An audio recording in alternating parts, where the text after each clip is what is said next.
kamu benar mau masuk pendidikan tari, benar mau masuk tari. Hal yang aneh gitu. Kenapa laki-laki minat di jurusan pendidikan di program studi pendidikan tari gitu kan? Kenapa ya masuk tari itu mau jadi apa gitu? Dia tuh masih ragu nih karena stigma-stigma yang tadi ya. Zaman sekarang itu pada nggak ketinggalan budaya dan tradisi yang ada. Perwakilan dari Indonesia itu berkumpul di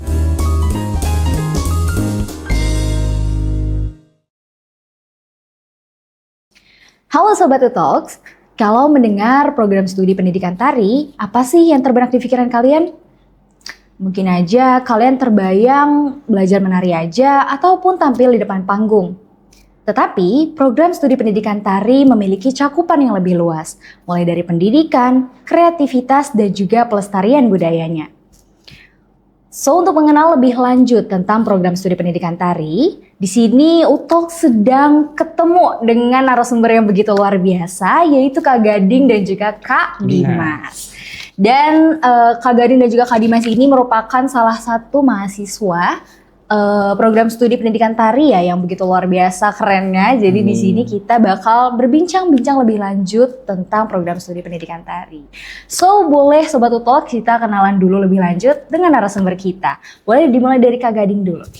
Halo, perkenalkan nama saya Gading Musain, saya merupakan mahasiswa pendidikan tari angkatan 2023. Oke, baik. Halo semuanya, perkenalkan nama saya Dimas Febriansyah, saya dari angkatan 2024. Oke, baik. Sama-sama pendidikan tari tapi angkatannya berbeda nih Kak. Oke, baik, kita langsung aja ya Kak lanjut ke pertanyaan pertama.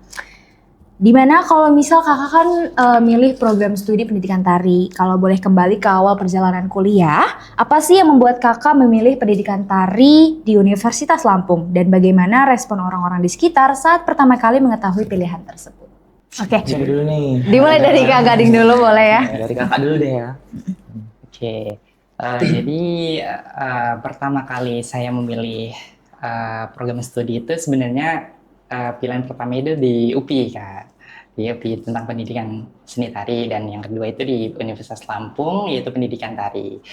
Gading kira dulu di pendidikan tari sebelumnya itu sentra Tasik, bernama sentra Tasik, tapi seiring berjalannya waktu itu ada perubahan nama, yaitu ada pendidikan tari dan pendidikan musik gitu.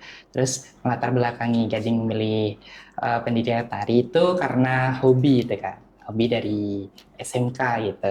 Mulai dari SMP, SMA dan SMP dan SMA itu Kak. Gitu. Dan tanggapan orang-orang sekitar, khususnya terutama itu orang tua, sebelumnya itu tidak mendukung Kak gitu. Tapi lama-kelamaan karena itu memang passionnya, di bidang passionnya itu orang tua itu khususnya ibu selalu mendukung dengan penuh gitu. Oke, baik. Kalau boleh aku tahu itu UPI-nya di mana tuh Kak? UPI-nya itu di Universitas Pendidikan Indonesia. Oh, di Bandung, Di atau Bandung, di Serang? di Bandung. Oh, oke. Berarti kalau misal tadi tanggapannya kurang setuju Iya, dari kurang pihak setuju orang tua itu dari- kira-kira kenapa nih? Bisa dibilang kalau pendidikan tari itu kan kebanyakan perempuan kan Kak. Nah, kalau misalnya laki-laki ntar mau jadi apa gitu kan.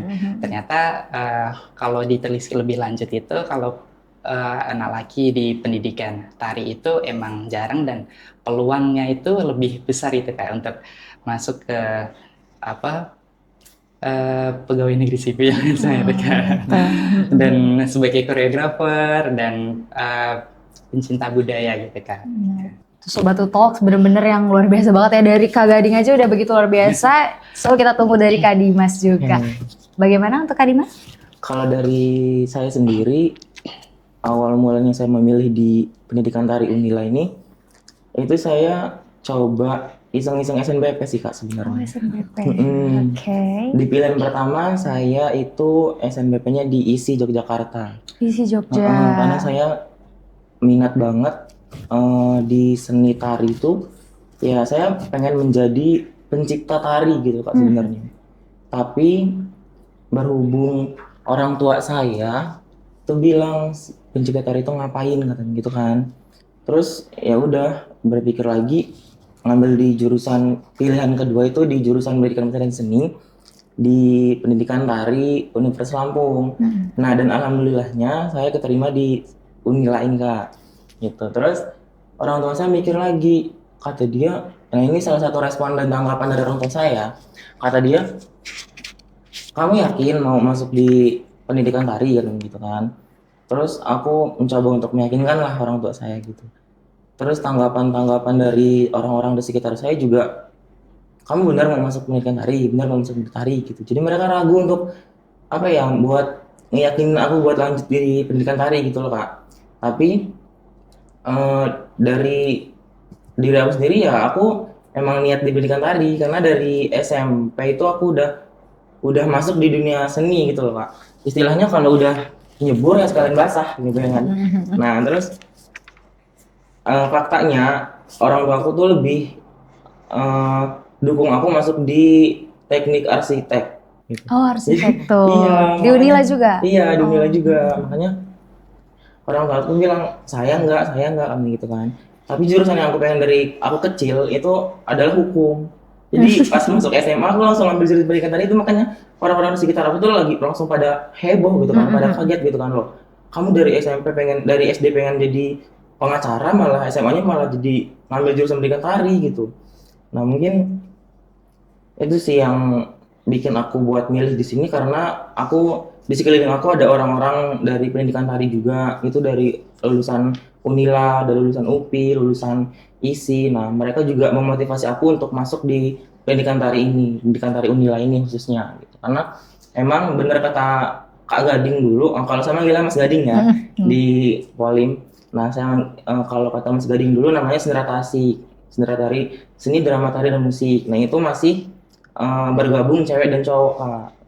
Makanya saya kuatin itu lagi dengan alasan itu, karena di Sendera Tasik ini nggak hanya perempuan loh mah, kata aku kan, itu banyak laki-lakinya juga. Nanti juga lulusannya bakalan jadi SPD, sarjana pendidikan, ngajarnya di seni budaya gitu. Jadi untuk masalah sukses itu kan udah ada yang ngatur, jadi kita ngikut alurnya aja. Dari situ Sobat Utol kita belajar ya bahwa ketika kita punya keyakinan dan juga apa ya, punya passion dari dulu itu ya. Yang penting kan keyakinan gitu ya. Walaupun ada orang-orang yang bertentangan, lingkungan kita bertentangan, tapi selama kita punya keyakinan bisa aja gitu. Jadi buat Sobat Utol yang punya keyakinan dan juga punya passion di situ di bidangnya, jadi jangan takut untuk maju terus aja. So, baik, terima kasih Kak Dimas dan Kak Gading. Lalu kita lanjut aja ke berbagai stigma tentang prodi pendidikan tari nih Kak. Menurut Kakak, stigma apa sih yang paling sering melekat pada mahasiswa maupun lulusan pendidikan tari? Kalau dari aku, ya tadi kalau laki-laki pasti dianggapnya hal yang aneh gitu. Kenapa laki-laki minat di jurusan pendidikan, di program studi pendidikan tari gitu kan? Karena yang banyak orang ketahui, tari itu hanya diperuntukkan untuk perempuan gitu. Terus untuk lulusannya sendiri, mereka selalu Memandang sebelah iya, mata memandang ya. sebelah mata gitu. Jadi cuma memandang sebelah mata. Kalau lulusan pendidikan tari itu nggak ada hal yang benar-benar tuju gitu, nggak ada suatu tujuan gitu kan. Tapi sebenarnya di pendidikan tari ini kita sesuai dengan namanya itu udah pendidikan, jadi ya pasti bakalan lulus menjadi sarjana pendidikan gitu. Dan ya udah jelas tujuannya, kalau nggak jadi guru ya jadi koreografer gitu. Kalau dari saya, stigma tentang pendidikan tari itu seperti yang tadi bilang kata Dimas, bahwasanya kalau anak laki-laki itu juga bisa dibilang kenapa ya masuk tari itu mau jadi apa gitu kan.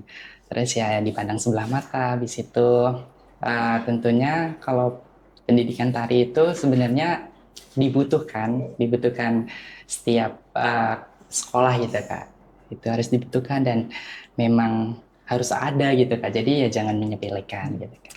Oke, baik. Dari jawaban tersebut mungkin saja sudah menjawab ya Kak, bahwa dari stigma-stigma tersebut tuh harusnya sudah diluruskan dari awal gitu ya, bahwa ya tidak seharusnya gitu berstigma seperti itu. Oke, baik Kak. Kita lanjut ke pertanyaan seputar perkuliahan nih Kak. Dan selain kemampuan menari di prodi pendidikan tari, ini keterampilan apa aja sih yang perlu kita punya gitu diperoleh untuk mahasiswa pendidikan tari gitu selama perkuliahan maupun ya saat latihan gitu. Oke, yang pertama itu selain penarian ya Kak ya, itu ada jiwa kepemimpinan pastinya. Oke.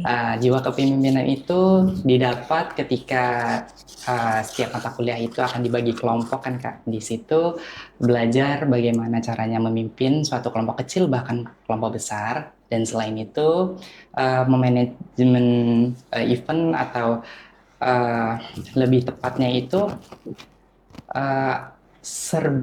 apapun bisa gitu Kak. Maksudnya semua job desk bisa gitu Kak.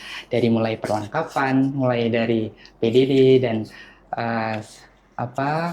mulai dari MC dan seluruh urutan yang maksudnya tim produksi itu Kak. Nah itu selain kepenarian aja yang dibahas gitu Kak.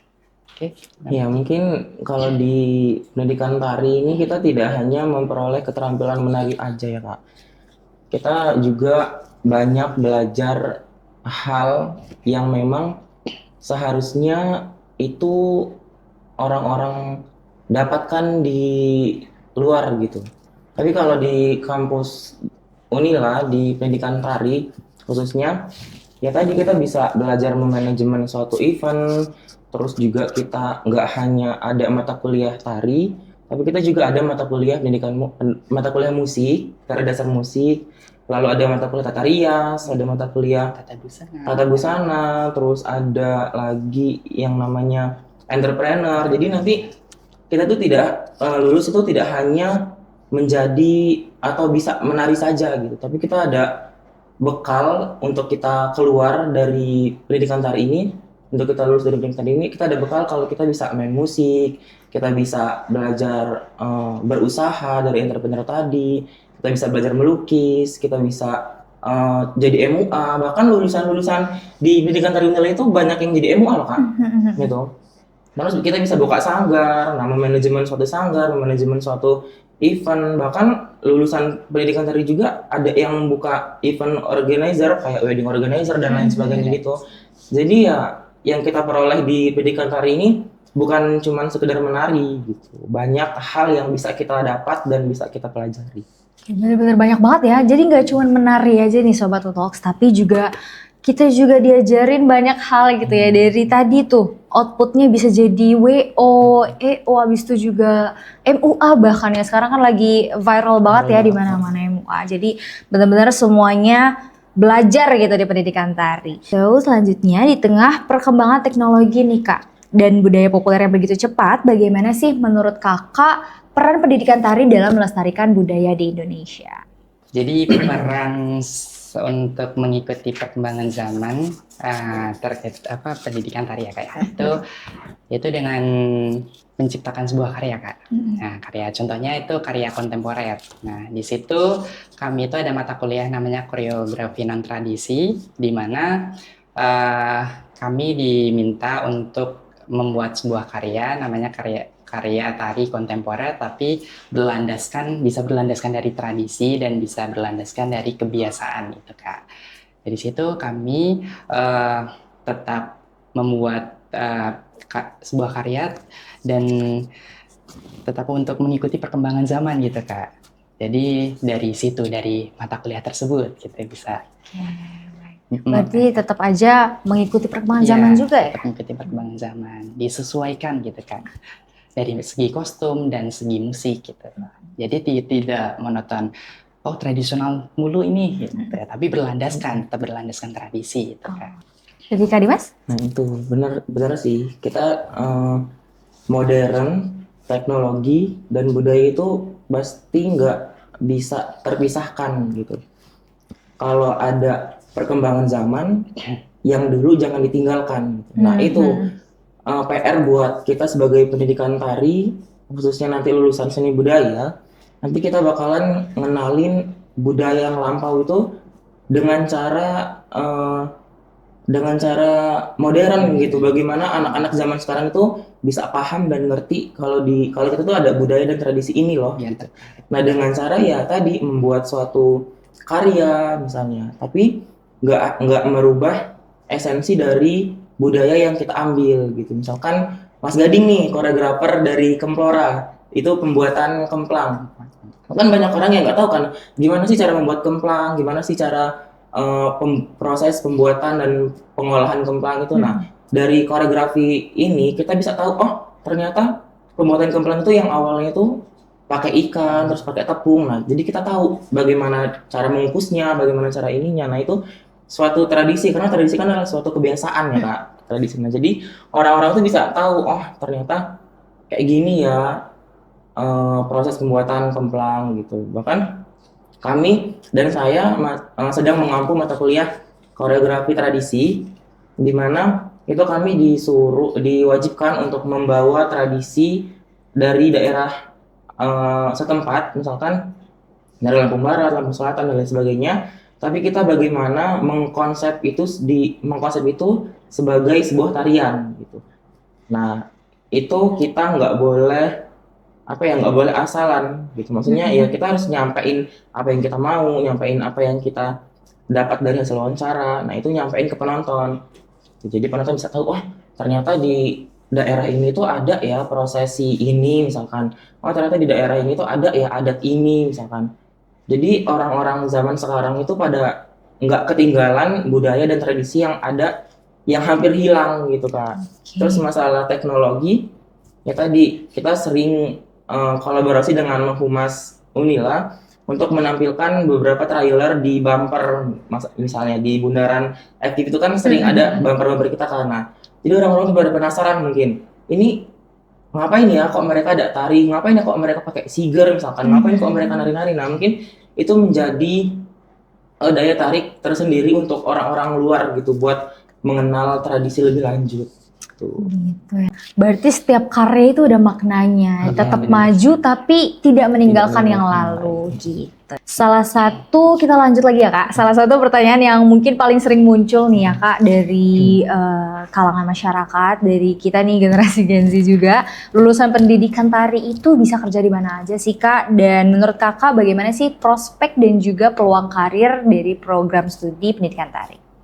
Nah itu sih, tadi kan udah kita bahas ya, di pendidikan tari ini nggak hanya mencangkup kepenarian, tapi kita belajar kedisiplinan, belajar kepemimpinan, belajar bagaimana menghargai banyak hal gitu kan. Terus kita juga belajar entrepreneurship, ada tata rias dan segala macam tadi. Nah itu prospek kerjanya mungkin sangat luas di zaman sekarang kan. Oke. Mungkin kalau zaman sekarang itu pasti semuanya serba AI kan. Tapi nggak mungkin kan MUA pakai AI. Nah, nggak mungkin, terus nari juga nggak mungkin pakai AI kan.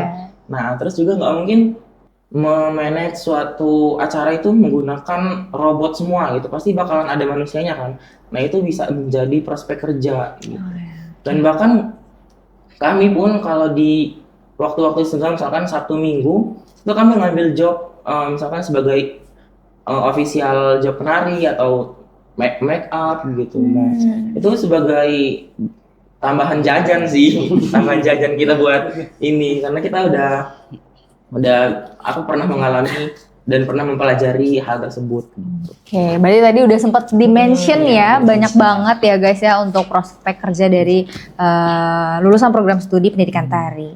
Oke, mungkin kita bisa berlanjut ke prestasi nih Kak, prestasi nasional dan juga internasional, di mana udah sempat kita research juga di bahwa Kak Gading itu sempat mengharumkan nama Indonesia melalui kompetisi internasional di Singapura.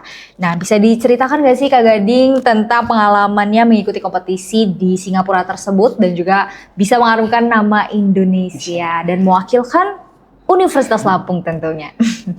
Baik, untuk pengalamannya itu di Singapura Kak ya, waktu kompetisi itu di sana tuh karena baru pertama kali ya Kak ya di Singapura itu, jadi ya sedikit shock tentang culture-nya. Nah, di sana tuh memang banyak masyarakat berbagai jenis dari ras dan suku, bahkan bahasa juga, bangsa juga. Nah, di sana kami itu ada 2 kegiatan, Kak. Yang pertama itu di KBRI Indonesia yang ada di Singapura. Gitu. Kami berkumpul menjadi satu perwakilan dari berbagai daerah, bisa dari Lampung, Jakarta, gitu. Terus intinya perwakilan dari Indonesia itu berkumpul di KBRI Singapura itu untuk briefing. Setelah briefing itu melakukan namanya Dance Indonesia Menari. Kami di situ untuk dipersiapkan untuk keesokan harinya itu sebelum kompetisi itu dimulai. Nah, terus kegiatan yang kedua itu ada perlombaan, Kak, yang dimana di hari itu dilaksanakan kompetisi di gedung Singapore Expo. Di sana terdapat panggung dan terdapat panggung tertutup, dan di sekitarnya itu ada event organizer gitu, Kak. Event organizer yang dari bangsa Melayu gitu, Kak. Jadi memperkenalkan budaya bangsa Melayu yang ada di Singapura, terus ada busana-busana Melayu yang di Singapura, terus di sana kami saling mengapresiasi satu sama lain dari berbagai negara, contohnya seperti negara Filipina, terus Thailand dan Vietnam dan lain sebagainya. Ada Nepal juga gitu, Kak. Di sana setiap penampil 1, 2, 3 kami mengapresiasi secara penuh, terus saling berkenalan dan berkomunikasi gitu. Jadi kami juga saling bertoleransi gitu. Selain itu ketika penampilan di atas panggung, kami penampilannya itu dengan sangat prima, Kak. Terus ya pasti ada rasa deg-degan gitu kan, Kak, di sana. Terus tampilannya dengan yakin bahwa bisa membawa harum nama Indonesia gitu dari karya yang bernama Jago gitu, Kak. Jadi strateginya seperti itu gitu, Kak, waktu pengalaman di sana gitu. Berarti nggak hanya namanya aja, title-nya jago, tapi beneran jago ya guys orang-orangnya. Bahkan jagonya itu jago juga mentoleransi, jago juga untuk respect lah kepada negara-negara lain dan juga budaya-budaya dari perspektif lain gitu ya. Dan oke, baik, berarti keren banget ya Kak ya ke Singapura. Berarti itu kompetisi se-ASEAN atau internasional semua? Se-Asia. Oh, Asia. Se-Asia. Keren banget ya guys. Semoga kita Sobat Utos dan terutama kita ya generasi muda bisa sama-sama gitu mengikuti perjalanan Kak Gading dan juga Kak Dimas sebagai generasi muda yang luar biasa. So mungkin untuk Kak Dimas dan Kak Gading terakhir nih Kak, pesan untuk generasi muda gitu. Terakhir apa nih Kak pesan dari Kak Dimas dan juga Kak Gading? Motivasinya atau kayak pesan nih untuk adik-adik yang mau masuk ke program studi pendidikan tari. Tetapi dia tuh masih ragu nih karena stigma-stigma yang tadi ya, stigma-stigma tadi dan juga kekhawatiran yang berada gitu di benak mereka gitu Kak. Nah, boleh Kak Dimas dulu. Pesan saya untuk adik-adik nanti yang pengen nih masuk ke jurusan pendidikan tari,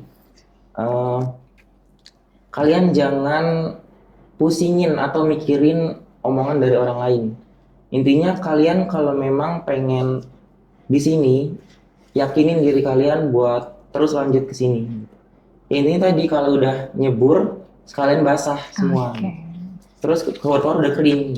Jadi ya ambil bagusnya aja. Untuk laki-laki nih terutama, mungkin banyak yang ragu buat masuk sini karena malu atau takut dengan nyinyiran dan sindiran dari orang-orang lain. Jangan dihiraukan, tapi kalian tetap fokus dan optimis dengan tujuan kalian gitu. Sebenarnya ya itu